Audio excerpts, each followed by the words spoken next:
This is the new Nisformis trigger wheel. We got 2 alignment tabs, just like the stock one.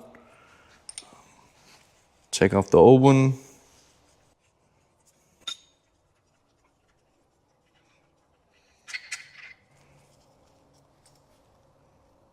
You can see the old one has 2 alignment tabs also. But the difference is this new trigger wheel is clocked in a different position for the swap. Put it on, and then put the bolt back in and tighten it up. This makes it a lot easier to make sure you have it in the right alignment.